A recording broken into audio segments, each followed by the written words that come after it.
Hey class, morning.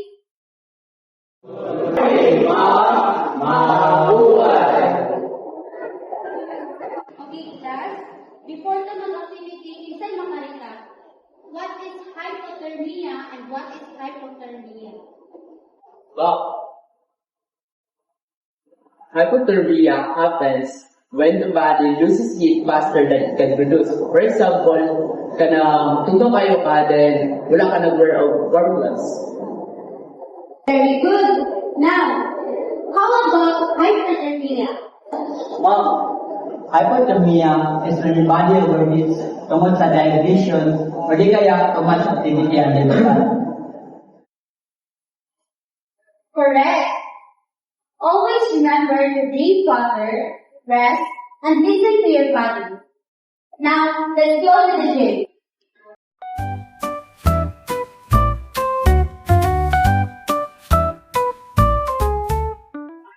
Okay?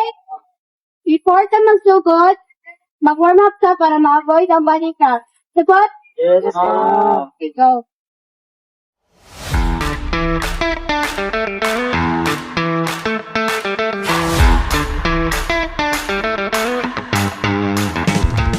Buka lang, ano ka nag-warm up? Di mo na ako na kailangan na, ma'am. Di mo kaya na sa buwan, necessary. Careful lang ha.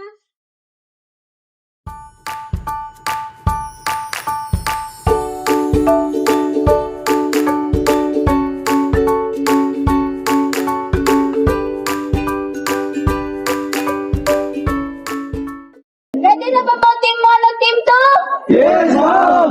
Go team! Kaya na din!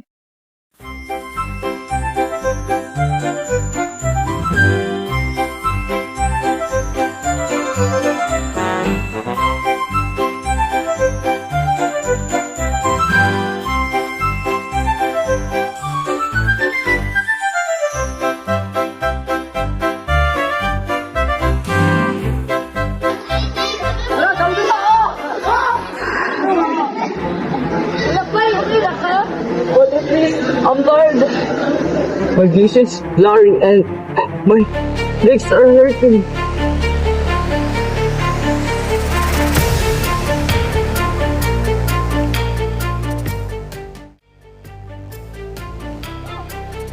Ano magdagat-dagat magkap? Ha?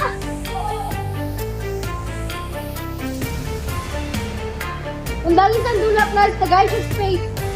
Mama, buwan ka lang. Ma'am, sakit na kayo. Ayos ko lang. See, this is the reason why hydration and rest are very important.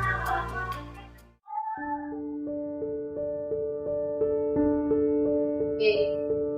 Last, what happened during sa gawas was real. Hyperthermia can happen anytime. Mom, listen here. Good.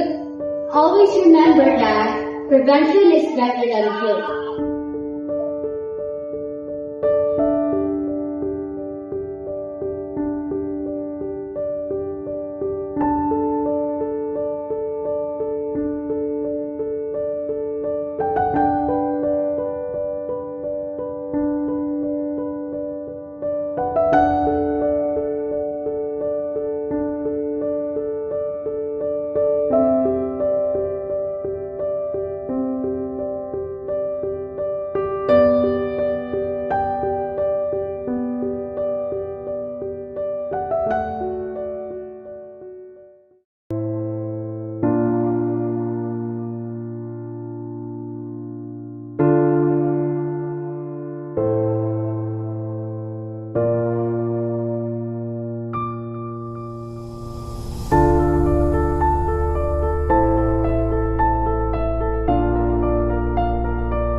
Okay.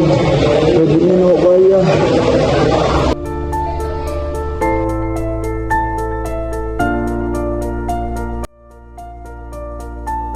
Nabay, are you okay? Ano ka mga nagdalang jacket?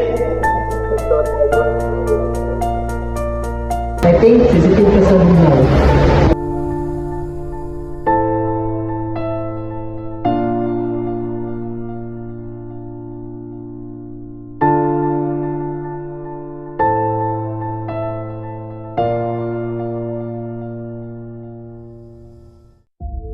Jacket.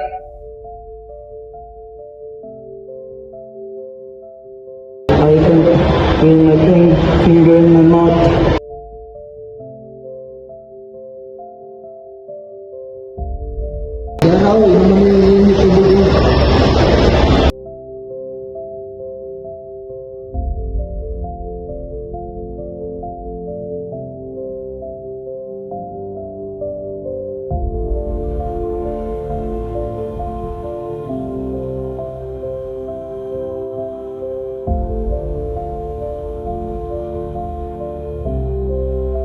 Bay, ruti na ka.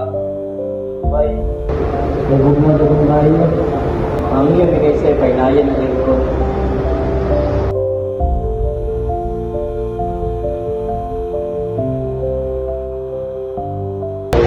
See? Even the phone is not occupied by media. Labi ng sensitive ka sa now. Kaya hypothermia ng phone, it happens anytime or anywhere. Resulta sa body or respiratory Stay dry. Mabulo. Exposure sa buwan. Oh, little nighttime jacket din ko. Hyperthermia is a condition that happens when the body gains or produces more heat that it can be released, causing the body temperature to rise 37.5 to 38 degrees Celsius. It often happens in every hot environment of physical circle. Hypothermia, a condition that happens when the body loses heat faster than it can produce it, causing the body temperature to drop below 35 Celsius. It usually occurs in a very cold environment. Always remember, prevention is better than cure.